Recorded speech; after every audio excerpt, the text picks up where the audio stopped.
कहानी की शुरुआत होती है एक रेगिस्तान से, जहाँ दो आदमी एक खास किस्म की लिजर्ट इतनी बड़ी छिपकली पकड़ने आए थे। एक आदमी अपना जाल वहाँ बिछाकर एक लिजर्ट को पकड़ लेता है, तभी दूसरा आदमी जमीन पर डेंजर जोन लिखा हुआ देखता है, जिसका मतलब था कि यहाँ पर खतरा है और इंसानों का आना यहाँ पर मना है। तभी देख वो अपने साथी को यहाँ से निकलने का कहता है और फिर जब वो अपना बिछाया जाल निकाल ही रहा था कि तभी उसे अजीब सी आवाज सुनाई देती है। वो चेक करने जब आगे जाता है तो देखता है कि वहाँ एक काफी बड़ा गड्ढा है। उसे काफी अजीब लगता है कि इतना बड़ा गड्ढा आखिर रेगिस्तान के बीचों बीच होने का मतलब क्या है, मगर तभी वो देखता है कि उसका साथी अचानक से उस गड्ढे से बाहर आता है। वो काफी डरा हुआ था और मदद मांगने लगता है। इससे पहले कि वो कुछ समझ पाता तभी नीचे से एक काफी बड़ा क्रिएचर खींचकर उसे अपने साथ ले जाता है। ये देख वो डर जाता है और अपना बाइक लेकर वहाँ से निकलने लगता है, लेकिन मुसीबत बाइक चलती ही नहीं। और फिर तभी उस क्रिएचर का बड़ा सा हाथ बाहर आकर इस आदमी को भी पकड़ लेता है और खींचकर गड्ढे में अपने साथ ले जाता है। फिर इसके बाद हम दो सिंगर्स को देखते हैं जो बहन भाई थे और एक साथ एक क्लब में गाना गा रहे थे। इनमें लड़के का नाम काओ था। फिर जब शो खत्म होता है तो काओ अपनी बहन से कहता है कि हम जो भी पैसे गाने गा गा कर कमाते हैं इतनी मेहनत से, उसमें से आधे से ज्यादा हिस्सा तो हमारा सीनियर ही रख लेता है, इसीलिए अब से मैंने उसके साथ काम करना बंद कर दिया है। उनकी बातचीत करने के दौरान ही वहाँ नशे की रोकथाम करने वाली पुलिस आ जाती है, जो पूरे क्लब में छापा मारती है और सभी लोगों को चेक करने लगती है कि किसी ने नशा तो नहीं किया हुआ। आखिर में उस सिंगर काओ पर ही इल्जाम लगा देते हैं कि और किसी का तो पता नहीं, मगर ड्रग फिलहाल तुमने लिया हुआ। हालांकि काओ उन्हें समझाता भी है कि नहीं, ऐसा कुछ नहीं है, मैंने कभी ड्रग को हाथ तक नहीं लगाया, मगर पुलिस उसकी बातों का यकीन नहीं करती। थोड़ा सोचने के बाद उसका शक अपने सीनियर पर जाता है, जिसके साथ उसने काम करना बंद कर दिया था। फिर अब काओ को जमानत पर छोड़ दिया जाता है। इनकी बातों के दौरान उसकी बहन के पास उनकी मॉम की कॉल आती है, जो बताती है कि आपके नाना की मौत हो गई है। जो सुन वो लोग अपने गांव जाने के लिए निकल जाते हैं अपनी मॉम से मिलने के लिए, जहां रास्ते में काओ अपने नाना के साथ गुजारा हुआ बचपन का वक्त याद करने लगता है, जब उसकी नाना उसे जमीन से खुदाई करके पानी निकालना सिखा रही थी ताकि गांव वालों की पानी की जो तंगी है वो दूर हो सके। अब कुछ ही वक्त के बाद वो लोग अपने घर पहुंच जाते हैं और अपनी सारी फैमिली से मिलते हैं। तभी यहाँ एक लड़की जिसका नाम फोन था वो आती है, जो काओ की बचपन की दोस्त थी और अब वो एक काफी मशहूर यूट्यूबर बन चुकी थी। वो यूट्यूब पर वीडियोस डालती। काओ फोन से बात करने की कोशिश करता है, मगर वो उससे काफी नाराज थी और ठीक से उससे बात नहीं कर रही थी, क्योंकि आज 10 साल के बाद काओ अपने गाँव वापिस आया था। इस बीच उसने अपने दोस्त फोन से कोई भी राब्ता नहीं रखा। यहाँ से सीन चला जाता है काओ और फोन के बचपन में, जहाँ हम देखते हैं कि एक बार फोन के डैड काओ के नाना को वो लिजर्ड्स गिफ्ट में दे रहे थे, क्योंकि उन्हें काफी कीमती माना जाता है। ये लिजर्ड्स फोन नहीं पकड़ी थी, मगर काओ ये कहकर उन्हें पिंजरे से आजाद कर देता है कि हमें किसी को भी ऐसे कैद नहीं करना चाहिए। उसकी बात फोन को इतनी पसंद आ जाती है कि उनकी दोस्ती हो जाती है। फिर इसके बाद हम वापिस से मौजूदा वक्त में आते हैं, जहाँ हमें वही दोनों आदमी दोबारा से दिखाए जाते हैं जिन्हें हमने शुरुआत में भी देखा था। इन दोनों को दरअसल उसी क्रिएचर ने नीचे गुफा में कैद करके रखा हुआ था। तभी वो क्रिएचर वहाँ आ जाता है, जिसका साइज बहुत ही बड़ा था और वो काफी खतरनाक भी दिख रहा था। देखते देखते वो इन दोनों आदमियों को मार देता है। काओ अपने दोस्त फोन की यूट्यूब वीडियोस देखने लगता है, जहाँ फोन अपने 8 मिलियन फॉलोअर्स होने की खुशी में एक मुकाबला रखती है, जिसमें वो बताती है कि अगर कोई मेरे गांव की जमीन को खोदकर सबसे पहले पानी निकालेगा तो वो इस मुकाबले को जीत जाएगा और उसे बहुत सारा पैसा मिलेगा। ये बात काओ अपनी बहन को भी बताता है, जिस पर वो कहती है अरे वाह, तो फिर हमें भी इस मुकाबले में हिस्सा लेना चाहिए, जिस पर वो भी मान जाता है। जिसके बाद ही दोनों एक लड़के जो काओ का दोस्त होता है उसे भी अपने ग्रुप में शामिल कर लेते हैं। ये लोग वहाँ जाते हैं जहाँ पर फोन ने ये मुकाबला रखा था, लेकिन वहाँ पर तो पहले ही काफी सारे लोग आए हुए थे जिन्होंने इस मुकाबले में हिस्सा लिया था। सारे ग्रुप्स को एक नक्शा और एक फ्लेयर गन दी जाती है। फ्लेयर गन का इस्तेमाल उन्हें तब करना था जब वो पानी निकालने में कामयाब हो जाए। इसी बीच वहाँ एक काफी अमीर लड़का भी आता है, जिसका अपना काम भी जमीन के नीचे खुदाई करवाने का था। वो फिर फोन के पास जाता है ताकि इस मुकाबले में हिस्सा ले सके, मगर वो तो उल्टी उल्टी बातें करने लगता है उसके साथ। पर तभी काओ इधर आकर उसे रोक देता है, जिसकी फौरनी बाद फोन फ्लेयर गन चलाकर इस मुकाबले को शुरू कर देती।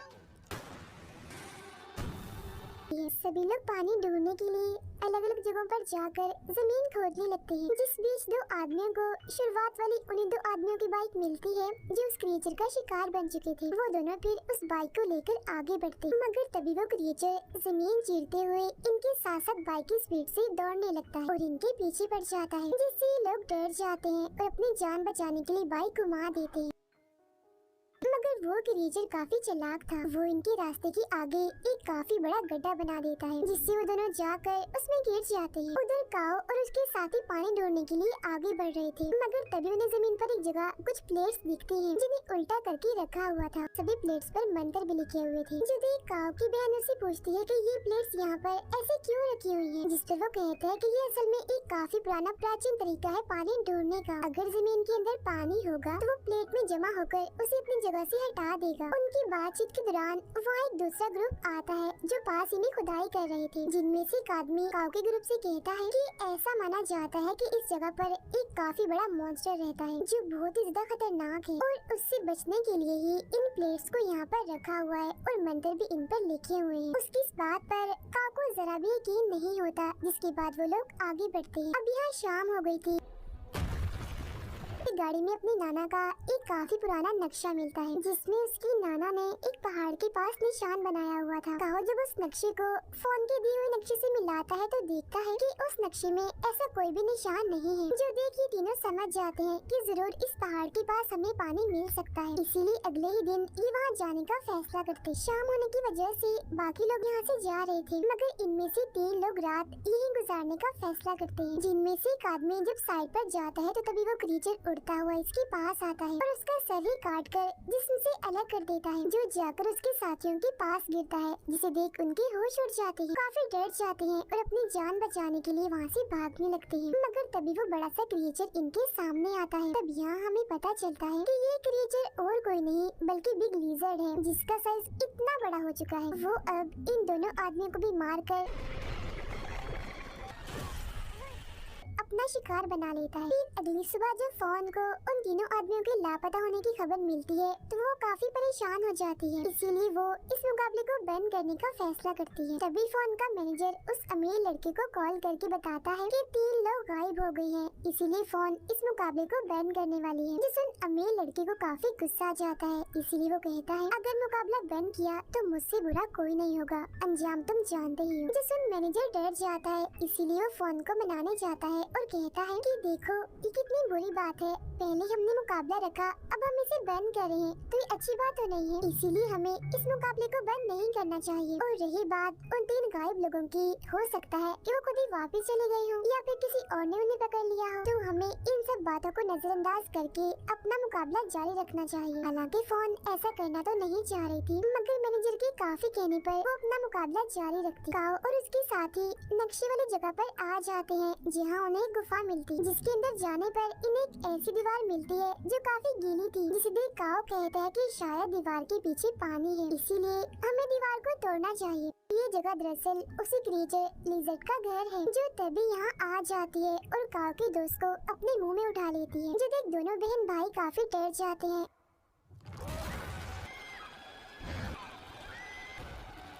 और अपनी जान बचाने के लिए गुफा से बाहर आ गए थे। फिर वो बाकी लोगों के पास जाकर सबको इस क्रिएचर के बारे में बताने लगते हैं, मगर कोई भी इनकी बातों का यकीन नहीं करता। अगले ही पल वो क्रिएचर नीचे से जमीन फाड़कर एक आदमी पर हमला कर देता है और उसी आधा नीचे से पकड़ लेता है और अन्य बात खींचकर वो उसे भी अपने साथ ले जाता है। अब ये देखकर तो सबके होश उड़ गए थे, उन्हें अब काऊ की बातों पर यकीन हो गया था, तो वो अपनी अपनी जान बचाने के लिए यहाँ से भागने लगते हैं। काऊ की बहन और वो अमीर लड़का कैसे भी करके ट्रक में आकर छुप जाते हैं, मगर मैनेजर अंदर नहीं आ पाता, वो बाहर ही रह जाता है। जहाँ तभी वो क्रिएचर आकर उस पर झपट पड़ता है और एक ही झटके में उसे मार देता है। इसके बाद वो क्रिएचर अब काऊ और फोन के पीछे बढ़ गया था, जिससे बचने के लिए वो दोनों भागने लगते हैं। तो वो क्रिएचर भी तेजी से भागने लगता है, लेकिन तभी वो दोनों भागते भागते एक गड्ढे में गिर जाते हैं। अब ये देखकर काऊ की बहन अपने भाई की जान बचाने के लिए ट्रक का हॉर्न बजा देती है, मगर फिर जैसे क्रिएचर वहाँ आता है तो काऊ की बहन और वो अमीर लड़का नीचे होकर छुप जाते हैं, जिससे वो क्रिएचर इनके ट्रक के पास आता तो है, मगर इन्हें वो नहीं देख पाता और चुपचाप वहाँ से चला जाता है। उधर काओ और फॉन को जल्द पता चल जाता है कि हम और कहीं नहीं बल्कि उस क्रिएचर की गुफा में आके गिरे हैं। मगर जब ये थोड़ा आगे जाते हैं तो इन्हें वहाँ उसी क्रिएचर के बहुत सारे अंडे दिखते हैं। यही इन्हें काओ का दोस्त भी दिखता है जो मरा नहीं था बल्कि अभी जिंदा था। क्रिएचर ने उसे भी उस मजबूत कवर में कैद करके रखा हुआ था। वो उसे वहाँ से बाहर निकालने की कोशिश करते हैं मगर नहीं निकाल पाते क्योंकि वो कवर उनसे टूटता ही नहीं। यहाँ उन्हें और भी बहुत सारे लोग दिखते हैं जो बिल्कुल ऐसे कवर में कैद थे। इन लोगों को दरअसल उस क्रिएचर ने अपने बच्चों को खिलाने के लिए रखा हुआ था। उधर काओ की बहन ट्रक से बाहर आती है तो देखती है कि वो क्रिएचर तो इनके ट्रक के ऊपर ही सो रहा है। वो चुपके से बगैर कोई शोर की आगे बढ़ती है और अमीर लड़के की गाड़ी में जाके बैठ जाती है। जिसके बाद वो अमीर लड़का भी ट्रक से निकलता है और अपनी गाड़ी की तरफ बढ़ने लगता है मगर तभी उससे आवाज पैदा हो जाती है जिससे वो क्रिएचर नींद से जाग जाता है और फौरन ही उस पर हमला कर देता है। वो उसे भी उठाकर अपनी गुफा में लाता है और उसी कवर में बंद कर देता है। काओ और फॉन दोबारा से उसी गीली दीवार के पास पहुंच जाते हैं जिसे चेक करने के बाद फॉन कहती है कि दीवार की दूसरी तरफ पानी है और क्योंकि ये लिजर्ड क्रिएचर है इसलिए शायद इसे पानी पसंद नहीं होगा तो उसने पानी से बचने के लिए ये दीवार बना। फिर इसके बाद ये दोनों उस गुफा से बाहर आ जाते हैं जहाँ इन्हें कुछ लोग दिखते हैं तो ये उनके पास चले जाते हैं मगर तभी वो क्रिएचर बड़ी स्पीड में आता है और पलक झपकते ही वो बहुत सारे लोगों को अपना शिकार बना लेता है, उन्हें मार देता है। वो फॉन को भी देख लेता है और उसे पकड़कर अपने साथ ले जाता है। अब यहाँ का फ्लेयर गन चला देता है जो देख उसके पास सिर्फ एक ही ग्रुप आता है जो वही था जिसने काओ को उन प्लेट्स और क्रिएचर के बारे में बताया था। अब कुछ वक्त के बाद यहाँ काओ की बहन भी आ जाती है। वो लोग एक प्लान बनाते हैं जिसके बाद काफी तेज गाने बजाने लगते हैं। जो आवाज सुन वो क्रिएचर जमीन फाड़कर थोड़ा सा बाहर आता है और सब पर धाड़ने लगता है। वो लोग ये देखकर उसे चारों तरफ से घेर कर उस पर हमला कर देते हैं। जो देख वो क्रिएचर दोबारा से अपनी गुफा में चला जाता है। काओ की बहन कुछ लोगों के साथ उसे गुफा के अंदर जाती है जहाँ वो उन लोगों की मदद से कवर में फंसे हुए सभी लोगों को बाहर निकालती है। लेकिन वो जो अमीर लड़का था वो गुफा में से कहीं गायब हो गया था जिसे ढूंढने के लिए फॉन चली जाती है। अब उस अमीर लड़के ने अपने साथ एक बॉम्ब ला रखा था जिसे ये लोग उसे गीली दीवार में लगा देते हैं। जिसके बाद काओ उसका रिमोट लेकर फोन और उस अमीर लड़के को ढूंढने के लिए गुफा के और अंदर चला जाता है। उधर फोन अमीर लड़के को ढूंढ ही लेती है मगर जब वो यहाँ से जाने लगते हैं तो वो क्रिएचर इनके सामने आ जाता है जिसे देख अमीर लड़का फोन को वहीं छोड़कर सिर्फ अपनी ही जान बचाने के लिए वहाँ से चला जाता है। अब इससे पहले वो क्रिएचर फोन पर हमला करता काओ भी यहाँ पहुँच चुका था। वो क्रिएचर के ऊपर छलांग लगाकर उसके ऊपर आ जाता और एक कुल्हाड़ी से उस पर हमला कर देता है मगर वो क्रिएचर इतना ताकतवर था कि उसे कुछ भी नहीं होता। जिसके बाद वो क्रिएचर अब फोन को अपने दुम से पकड़ लेता है और जोर से उसे जकड़ लेता है। वो उसे फिर मारने ही वाला था कि तभी काओ फ्लेयर गन चलाकर उस क्रिएचर के मुंह में डाल देता है जिससे वो क्रिएचर बौखला जाता है और उसका ध्यान भटकते ही ये लोग यहाँ से भाग जाते। कुछ दूर आकर काओ रिमोट का बटन दबाकर बॉम्ब को फोड़ लेता है जिससे वहाँ धमाका होता है और दीवार टूट जाती है। ऐसा होते ही पूरी गुफा में पानी फैलने लगता है। पानी का बहाव इतना तेज था कि क्रिएचर भी उसके साथ बह जाता है और मारा जाता है। पानी अब काफी तेजी से काओ और फोन के पीछे भी आ रहा था मगर वो ठीक वक्त पर गुफा से बाहर निकल आते हैं जहाँ पे तभी काओ की बहन और उसका दोस्त भी आ जाते हैं। फिर तभी जमीन पर अलग अलग जगह से पानी आने लगता है जो देख के लोग काफी खुश हो जाते हैं। इसके बाद हम देखते हैं कि वो अमीर लड़का गड्ढे से बाहर आता है जो अभी जिंदा था जिसके हाथ में उस क्रिएचर का अंडा था जिसे देख वो काफी हंस रहा था। अब अंडा होने का मतलब ये है कि उस क्रिएचर का जड़ से खात्मा नहीं हुआ क्योंकि उसके अंडे अभी मौजूद हैं जिनमें से जाहिर है और भी बहुत सारे लिजर्ड क्रिएचर निकलेंगे और इसी के साथ ही ये फिल्म यहीं पर खत्म हो जाती है।